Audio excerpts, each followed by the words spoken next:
pessoal, olha nós aqui de novo, mais um programa, GA News. Vamos que vamos. Quase um mês, né? Ou mais de um mês. Quase um mês. Quase um mês e já tem tanta fofoca, aliás, notícia, né? Nessa área você conseguiu catalogar muita coisa. Catei aqui, viu? Umas polêmica. E o que é que você achou aí? Gabriela, a gente vai falar sobre a famosa PL da devastação, a PL 2159. Fica aí, calma. Ai, meu Deus. Não vamos devastar, né? Vamos falar também de um caso que aconteceu, que o surfista salvou uma baleia que estava presa numa rede de pesca e gerou também uma polêmica. Também vamos falar sobre mudanças que aconteceram no CONAMA. A Gabriela vai explicar pra gente. E pra você também aí de casa. Eita, que me botaram numa situação conflituosa, né? De coisa que só. Mas antes da gente falar sobre tudo isso, deixa eu me apresentar. Quem sou eu, né? Sou Gabriela Almeida, sou presidente do Grupo GA Ambiental. Nós temos mais de 20 anos de atuação, já atendemos mais de 5 mil clientes nesse Brasilzão aí afora. E temos muita experiência, muito material aí para compartilhar com vocês. E resolvemos criar o GA News. Tá aqui todo bonitinho, olha, gente, ó. Aqui que apresentador Orgulho, tem todo. Achei lindo. Sempre quis, né? Tá apresentando um programa e a gente tem agora esse. Que aí a produção aí, né, Matheus? Criou. Uma equipe internacional, viu? Nós temos aí a equipe TV, que é formada, né, por Jenny e por Matheus, e que sempre está aí na produção, na edição, né, na busca de informação da novidade que acontece. Então, o GA News é isso, ele é notícia, é compartilhamento de informação, orientação, e pode ser que nós tenhamos também entrevistas de personalidades ou pessoas que atuam fortemente nessa área ambiental, né? Bom, mas eu quero, antes de tudo, agradecer alguns patrocinadores e falar sobre alguns eventos. Mas antes, eu quero fazer um lembrete para vocês. Você já está seguindo o canal? Não? Então, se não tá seguindo, vá seguir agora, por favor. Diga aí. Dê pause aí. E não é só isso não, dê um likezinho, né? Não é like que diz? Um like. Aperta aí, bota o sininho, porque vai vir as notificações, né? Ao longo desse programa vai vir algumas coisas. Então, você já curta aí o canal, já siga o canal, tá? É para dar essa moral pro nosso programa ambiental, né? Bom, você sabia que nós temos aí um agradecimento ao GA Kids. O GA Kids é um programa voltado na educação e formação paradidática infanto-juvenil para crianças e jovens de 8 a 16 anos. É um programa do Grupo GA Ambiental voltado especificamente para a sustentabilidade, educação financeira e empreendedorismo para esses jovens e crianças. Imagine se eu, hoje empresária, ontem tivesse tido a oportunidade de aprender. Ia ser demais. Né? Então, quem já participou das turmas, né, que nós tivemos que estar lá no Instagram, pode verificar que as crianças saem amando dizer que perdeu dinheiro, ganhou dinheiro, fez empréstimo, pagou multa, que é a nossa realidade cotidiana, saber lidar com isso, né? Bom, se você também tem uma empresa que queira estar conosco, que tem uma visão sustentável, que esteja legalmente habilitada ambientalmente, e que queira que a gente fale sobre ela aqui, nós também estamos abertos, né? Para que vocês estejam aqui conosco no GA News. E, por fim, vou trazer mais uma informação para vocês. Dia 26 de setembro, nós já estamos com as inscrições aí bem lá em cima, mais de 60% das inscrições. Logo, senão você vai perder sua vaga. Né? Isso. Temos aí o primeiro Cimercis, que é o primeiro simpósio de energias renováveis e cidades sustentáveis. Além de palestrantes renomados, nós temos convidados especiais que vão trazer informações valiosíssimas. Então, se você quiser participar, a hora é agora. A gente volta já, né, Jenny? Isso aí.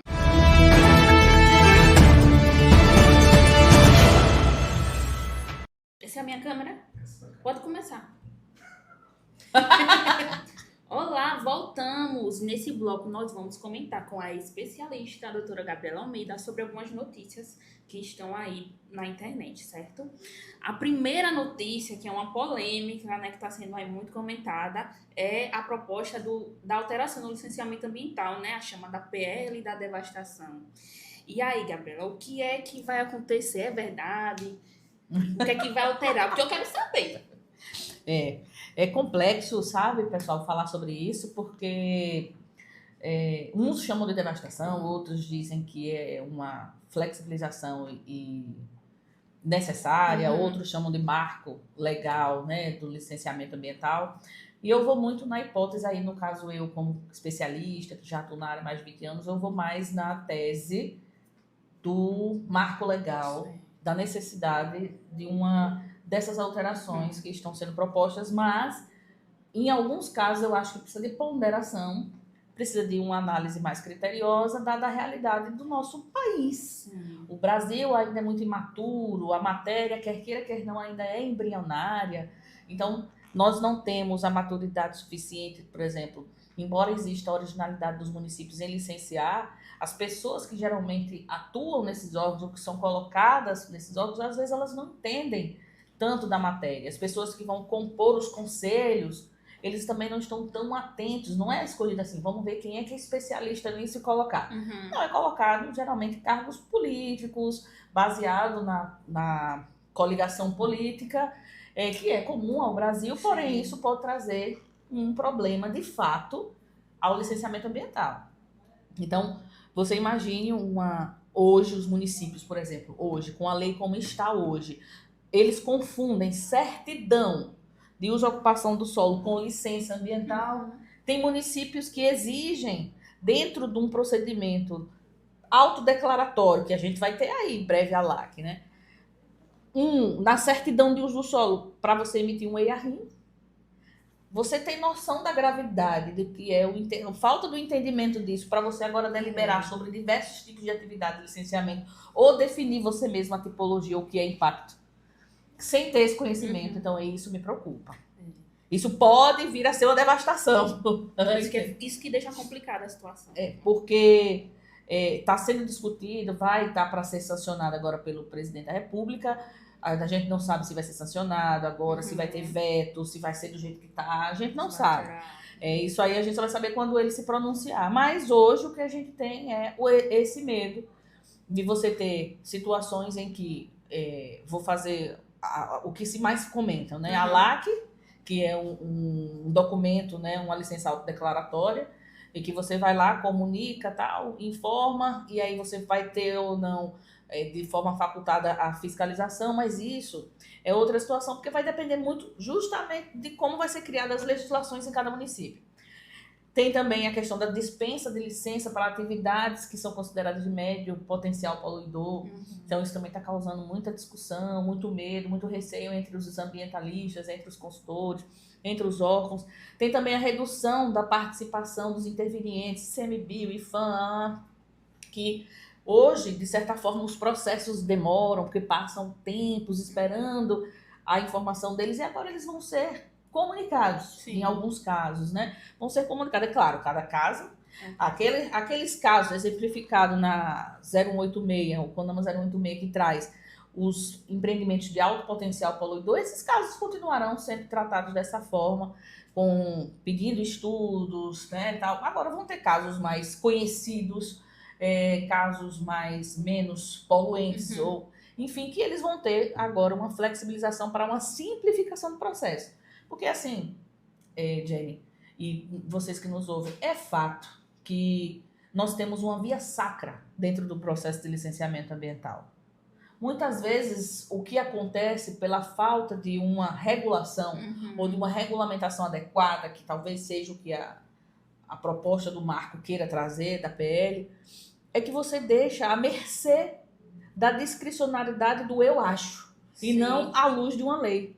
Então, é uma via sacra, vai, pede, vai, pendência, gera, para depois emitir um documento, mas antes disso fez um sofrimento de arcabouço ambiental, que depois me emite uma licença, mas depois do documento entregue, não tem uma fiscalização adequada, não tem um cumprimento ou uma exigência das condicionantes ambientais, que é aí onde eu, como especialista, vejo que, de fato, cumpriria aquilo que traz a Política Nacional do Meio Ambiente, que é através do atendimento de uma condicionante, não é pegar um papel e guardar. Pegou e guardou, pronto. A via sacra foi só para ter o papel, certo? E aquilo que você colocou como medida mitigadora, medida compensatória, medidas preventivas, medidas corretivas, que precisam ser entregues e ser observadas pelo órgão ambiental, vai ser quando? Então, se você não tem isso, tanto faz. Aí você luta tanto, aí eles querem fazer o seguinte, cara, veja, se é esse o problema, reduz o tempo, peça o básico e cobre depois. Então, a ideia da PL é simplificar, de fato, alguns empreendimentos, algumas atividades, algumas coisas que já vem também, que não é novidade, em 2019 e 2020 foi trazida a Lei de Liberdade Econômica. A Lei de Liberdade Econômica, quando foi sancionada no Brasil, já trouxe várias atividades como dispensa de licença por ser baixo impacto. Então já trouxe isso. Agora vai só trazer isso em forma de uma lei mais específica, de um marco. Agora, de fato, reduzir, digamos assim, a participação de alguns entes, isso pode ser perigoso, porque pode trazer menos proteção. Agora, esses órgãos, para poder a gente ter uma celeridade, uma agilidade nesses procedimentos, eles precisam ser mais ágeis também, ter mais estrutura, né, mais treinamento, mais condições, as coisas serem mais rápidas, mais ágeis, e ainda mais na era digital, né? Então, onde tudo se conhece, tudo se sabe. Então, não se pode passar 2, 3 anos, como casos em São Paulo, que passa 5, 6, 8 anos e vai liberar do mesmo jeito e depois pronto. Então, não faz sentido. Aí você mais permite a devastação com essa demora, porque você acaba permitindo que alguns façam de forma ilegal e depois pague uma medida como uma compensação, pague uma multa, faça uma coisa e está tudo resolvido. É assim que resolve o meio ambiente. Não sei quem está ganhando a conta aí, mas não é assim. A política nacional, quando trouxe as diretrizes, não trouxe desse jeito. Ela mostra que aquilo ali é para você manter o equilíbrio entre o desenvolvimento e o ambiente. Então, eu acho que a polêmica é grande, vai ter pessoas que vão ser a favor, pessoas que vão ser contra, pessoas que vão estar aí querendo ajudar, mas eu acredito que a ponderação em cada ponto para se pensar na realidade do Brasil é importante. A gente tem que, de fato, simplificar, flexibilizar as coisas, agilizar as coisas, mas sabendo de como está sendo quem está lidando com isso.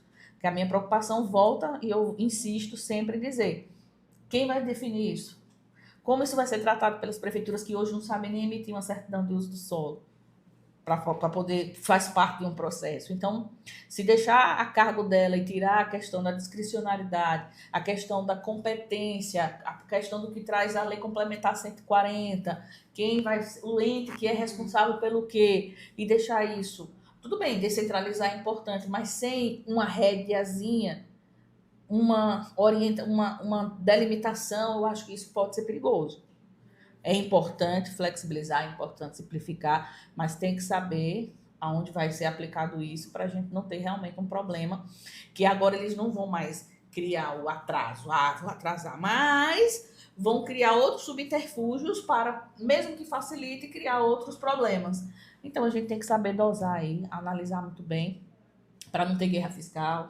No meu município a licença exige, porque o município vai poder criar suas próprias questões, o que vai exigir e tal.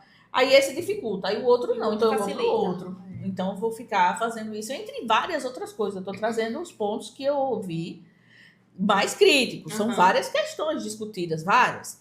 Mas esses são os pontos que as pessoas estão comentando mais. Então, não é uma coisa de opinião, não é uma coisa totalmente subjetiva. Em alguns pontos exigem dosimetria, tem parametrização para a gente analisar isso. Não pode ser uma coisa feita apenas num viés só jurídico. A busca técnica tem que ser muito mais incessante nesse sentido das características das áreas, porque existe a possibilidade da criação de uma licença específica e também da LAC, em que algumas áreas, mesmo que sensíveis, elas podem ter essa facilitação. Então, áreas sensíveis vão precisar de uma análise mais criteriosa, né, outras medidas, enfim. Então, são coisas que eu acho que precisam ser avaliadas com mais critérios e que ter mais cuidados aí por causa dessa situação. Mas a simplificação, sim. Porque hoje os órgãos ambientais, em coisas bem básicas, por exemplo, tem casos aqui em Sergipe, por exemplo, de dispensa de CDLs que já ultrapassaram 2 anos numa dispensa. Você vai renovar uma licença, uma renovação, sem alteração de estrutura ou sem alteração do processo, você passa mais de ano renovando. A pessoa precisa daquilo para auditoria, para poder entregar a contador, para poder fazer várias coisas. Sentido, né? Então, tem coisas que podem ser automáticas. Aí fica a cargo da consciência de cada um. Agora, a fiscalização, bota coisa para fiscalizar. Então, eu acho que a gente carece mesmo disso e de mais treinamento e melhorar a comunicação ambiental, tanto dos órgãos quanto de nós que trabalhamos na área. E esse programa é para isso, para levar a informação de forma mais fundamentada, e não só a minha opinião, mas sim o que é que diz a legislação, o que é que muda na legislação e o que é que pode trazer na via prática de melhoria para o desenvolvimento econômico, mas de forma sustentável. Acho que eu levei 3 palavras-chave dessa conversa: capacitação, regulação e fiscalização, né? É isso aí, muito bem. Então, não adianta de nada, né? Sem isso, exato, perfeito. Vamos lá para a próxima notícia aí que bombou na internet. O caso de uma baleia franca que ficou presa lá em Santa Catarina, e um rapaz, um surfista, foi lá sozinho e soltou a baleia que estava presa com seu filhote. E gerou repercussão, porque disse que uma não comoção, pode, né? E também a todo comoção mundo achou porque legal. a bichinha chorando lá, né? Aquele som da baleia, que é um som muito bonito, muito forte. bonito. Então ele ficou ali vendo aquilo e resolveu agir, né? E o resolver agir, a gente faz isso. É louvável, eu não vou tirar o louvável dele, não. A minha opinião é que eu acho que eu faria o mesmo estando também. errado nesse caso, tá? Então, se eu pudesse ajudar. O que o IBAMA fala e as autoridades ambientais, existem 2 questões. Um é o risco. Existem protocolos para isso. Mas, assim, o que se alega também é que foi avisado ao órgão e o órgão ficou esperando que aquilo se desfizesse naturalmente. Porque, segundo eles, ela estava com a rede no pescoço, mas o filhote estava se alimentando e tal. Mas ia chegar uma hora que a mãe não ia suportar, porque também precisava se alimentar, né? E entre outras questões. Então, e ele não... mas vamos aguardar tal. Mas as medidas que são de protocolos específicos poderiam ter sido adotadas afinal de contas, já existe uma lei que a gente não pode nem sequer perturbar, chegar próximo a uma baleia, né? Então, a tantos metros você já não pode chegar perto de baleia. Já teve muitos casos de pessoas estarem brincando próximo de baleia e ser indiciado, investigado e tal, por estar perturbando, né? Em importunação a baleia. Então, existe uma lei específica para isso. Se existe essa lei e que tem protocolos, que o IBAMA seguisse, né? De forma mais... aguardar aquilo ali. Veja, os biólogos podem explicar isso, a questão da fisiologia da baleia, até onde ela suportaria, mas eu acho que não seria necessário esperar tanto, porque você estava vendo o sofrimento. Veja, como é contraditório. Se fecha-se vários matadouros e várias coisas para se matar por causa da falta de insensibilização na morte dos animais, para evitar o sofrimento. E você vê algo sofrendo e não pode fazer por uma questão de segurança protocolo. Veja, a minha opinião é que ele não agiu certo por ter descumprido o protocolo, mas agiu certo pelo coração. Sabendo o risco que ele teria, ele poderia ter se machucado, porque a baleia poderia ter feito alguma coisa, poderia ter aparecido um outro animal. É realmente muito arriscado, mas assim, eu parabenizo ao cara, viu, que fez isso. Eu acho louvável ter ajudado, assim como a gente ajuda outros animais domésticos, outros animais.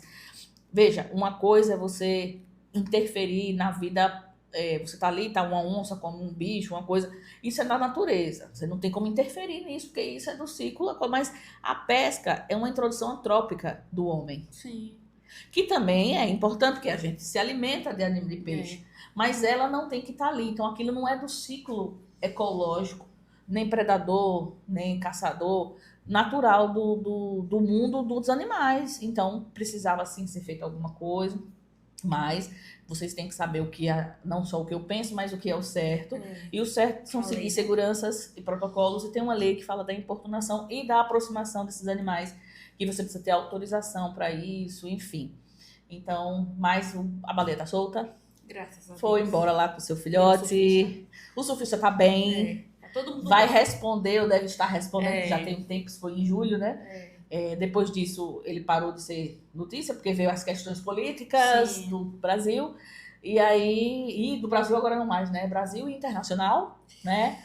E aí ele deixou de ser noticiado, mas isso foi algo que nos comoveu também, chamou muita atenção, porque nós somos da área, e virou notícia aqui no GA News, mas nós, mais uma vez, parabenizamos a atitude, mas lembramos a todos vocês que todas as regras de manejo de fauna elas precisam seguir critérios e precisa ser comunicado. Então, atenção, órgão ambiental, IBAMA, órgãos estaduais e municipais, por favor, façam comunicação nas suas redes sociais de como lidar com situações como essa.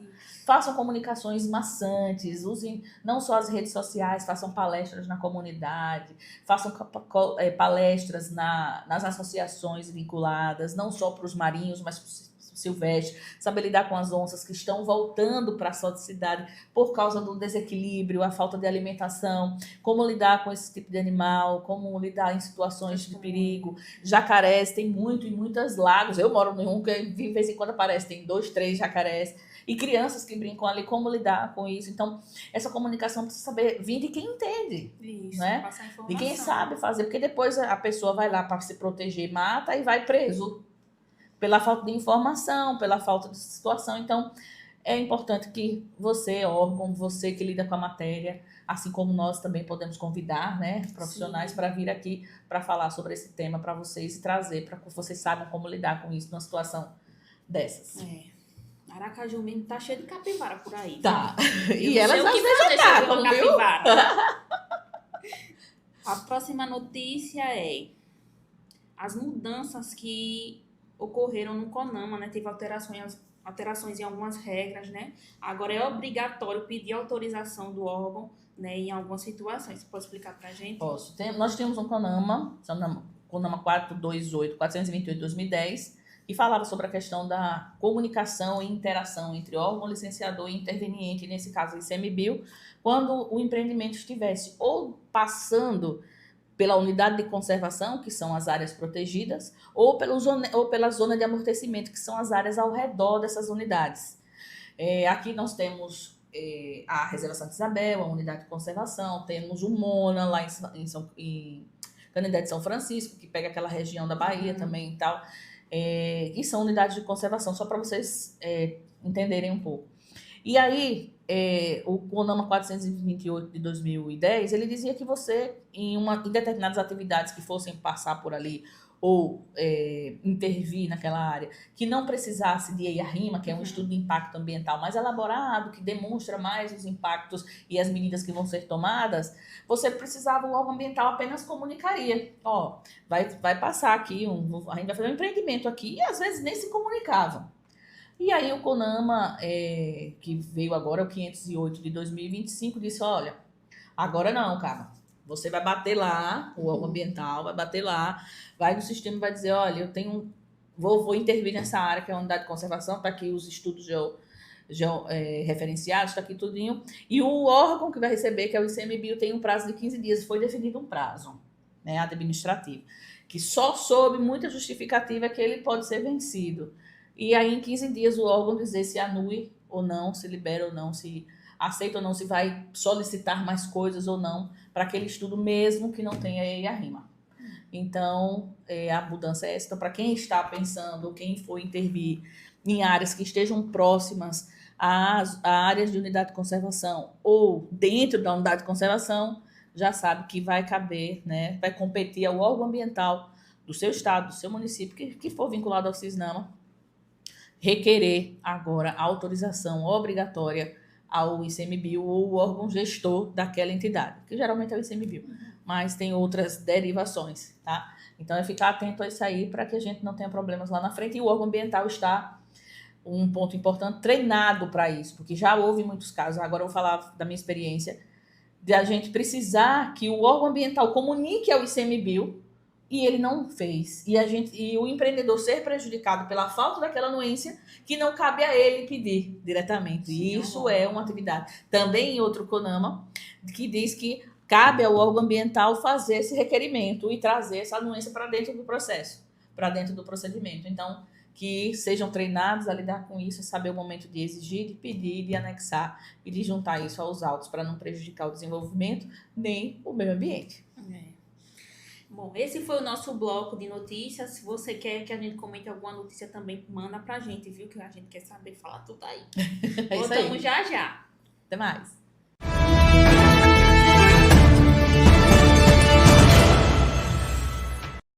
Voltamos agora ao nosso bloco de perguntas. Eu selecionei algumas perguntas aqui que fizeram, que eu sempre deixo uma caixinha lá nos nossos stories para você mandar sua pergunta, tirar sua dúvida, dar sugestão pra gente do que você quer ver aqui no Gera News. E agora nós vamos conversar com a especialista, a doutora Gabriela Almeida, de lado com a Gabi aqui. Vamos fazer perguntas polêmicas, eu gosto de polêmica. Deixa eu não perguntar aqui, doutora.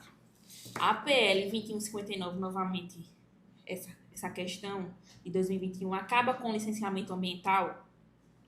Não, não acaba não. Ei, mas é importante você perguntar isso, porque a gente tem percebido que as pessoas têm deixado de fazer o licenciamento agora, achando que vai ser mais fácil lá na frente, né? O fato de flexibilizar e simplificar não significa que vai ser fácil, ou que vai acabar. A questão da LAC, que é o que mais preocupa todo mundo, que é essa questão da adesão e compromisso, né, que é esse documento autodeclaratório, ele é um pouco preocupante, de fato, né, porque... Mas como ele coloca atividades de baixo impacto, ele também, o que ele está preocupando as pessoas é que está trazendo um pouquinho para atividades de moderado, de médio potencial poluidor. E isso pode ser preocupante, né? Porque se ele já tem um médio potencial, é importante que a gente crie mais situações. Agora, não vai ser tão simples assim, porque a mesma lei que traz a LAC, e que já existe, viu? A LAC já existe desde 2011, lá com a Bahia já faz, outros estados já faz e tal. E não se viu falar, assim, desculpa a sinceridade, de devastação nesse nível. Mas que muita coisa que poderia ser melhorada aqui na região da Bahia e tal. E isso não vai caber. Tem a SV tem que seguir o rito processual do SV, então a SV continua sendo requerida, vai suprimir uma vegetação que você vai ter que fazer tudo certinho. E não é só assim, não vai precisar de nada. Como essa mesma PL traz a possibilidade de o próprio município criar, município, estado, enfim, criar suas regras, pode ser que o município, meu filho, bote coisa para poder lhe dar uma LAC, que é tudo no sisteminha, você vai declarar, mas ele diga, estudo isso, não vai pedir estudo, mas vai dizer que você faça um estudo, né, que você vai anexar, mas que você saiba essas informações, e para isso você vai ter que ter estudado, você vai ter que ter a ajuda de alguém que entenda daquilo para poder fazer esse procedimento autodeclaratório. São formulários específicos que vão ser criados, e esses formulários vão ter perguntas e informações técnicas, quase tipo um memorial, um relatório, um diagnóstico, enfim, você vai ter que saber colocar tudo isso aí, você vai precisar de um profissional que saiba responder, então não é tão simples assim. E outra, quando chegar lá, fiscalização, seu amigo pode lhe denunciar, então esteja certinho. Ande na linha, porque eu acredito que isso vai fazer com que a coisa fique ainda mais o que precisa hoje, que é mais fiscalização. Entendeu? Então não vai acabar, não. Pelo contrário, vai simplificar algumas coisas, algumas obras que são urgentes, são necessárias, como de saneamento, obras civis e tal, elas vão ter mais facilitação no procedimento, mas vai precisar apresentar essas coisas também. Então, não vai deixar de existir, não. Só algumas coisas que, de fato, às vezes uma via de acesso, uma coisa assim, aí existe tanta coisa que você não consegue liberar aquilo ali para poder gerar emprego, renda, melhoria, dignidade humana, um monte de outras coisas que também são importantes, porque você cria tanta dificuldade para fazer um acesso que você não consegue fazer. Então, tudo isso está sendo também pensado para ser melhorado e não vai acabar, não. Não tem para onde correr. Conselho da Jenny, ande na linha, viu? Exatamente. Se liga aí. Outra pergunta aqui. Tenho visto muita gente comentando sobre a LAC, sobre a LAC que a gente estava falando, e dizendo que não vai dar entrada no licenciamento agora porque quer esperar esse novo modelo. É realmente seguro isso aí? O pessoal tá viajando. Viajando. Eu não acho seguro. Eu acho que se a coisa já está demorando agora, até isso virar uma realidade das transições, até os municípios poder, de fato, criar seus critérios, tudo isso pós-lei, isso vai demorar muito.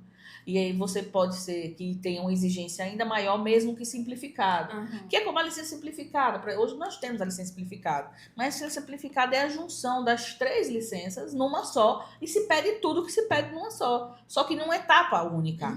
Então, você diminuiu a burocracia no sentido de tempo e prazo, porém você faz os mesmos estudos, então eu não pararia de fazer o que eu preciso hoje, gerar emprego, renda, dinheiro para a própria pessoa que vai empregar e que vai empreender, para deixar para fazer quando isso virar uma realidade. Então, isso pode ser que lhe traga ainda mais atraso e que não seja bem aquilo que está sendo colocado daquela forma. Então, minha sugestão é que se você quer empreender hoje, quer gerar negócios hoje, que faça o que tem que ser feito hoje, do jeito que está, que você já conhece. Amanhã são outros 500 e pode ser que seja bem pior no sentido de mais regras, mais fiscalização, que isso para mim é bom. Mais condicionantes a atender e aí você pode ser que tenha o efeito inverso do que você deseja hoje. Tá? Que para mim é bom que tenha. Agora, minha sugestão é que não deixe para amanhã o que você pode fazer hoje, beneficiando a você e outras pessoas, entendeu? Exatamente. Tem mais pergunta? Tem sim. Nossa Senhora, esse povo tá mandando muita pergunta. A aprovação da PL nenhuma aqui Povo, não, mas PL é um assunto onde eu chego, o pessoal já fica me perguntando, Gabriela, PL, eu digo, cara, não vou ficar dando opinião sobre isso, não. Vou ficar dando opinião sobre isso, não. A aprovação da PL significa que qualquer empresa poderá começar sua obra sem licença? Não, sem licença não. Vai ser, possivelmente vai ter algumas delas que vão ser dispensadas, mas existe um procedimento para isso. E outras vão ser pelo LAC, que também vai existir um procedimento e vai ser passível todas de fiscalização. Isso não quer dizer que elas não tenham que fazer programas ambientais, programas de educação ambiental, outras coisas que não é só o procedimento de licenciamento, mas sim as medidas mitigadoras, compensatórias. Isso pode estar elencado mediante a necessidade que o órgão ambiental, o licenciador dessa obra, avalie como necessária. Então, não é assim tão simples, não. E não vai ser, tenho certeza disso. Bom, essas foram as perguntas. Se você tem perguntas, manda pra gente. Fica ligado também lá no nosso Instagram. Manda lá, que às vezes eu deixo lá a caixinha de pergunta para você. Deixar lá sua sugestão, sua pergunta, sua dúvida para a especialista, a doutora Gabriela Almeida, responder pra gente. Que eu quero saber também de tudo, né? Bom, voltamos já no próximo bloco.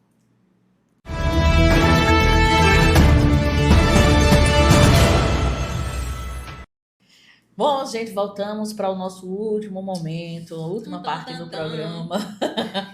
Eu recebi algumas mensagens dizendo, poxa, mas é tão curto. Né? A ideia é que você fique com a gente para estar com a gente nos próximos, né? E que nos mandem, né?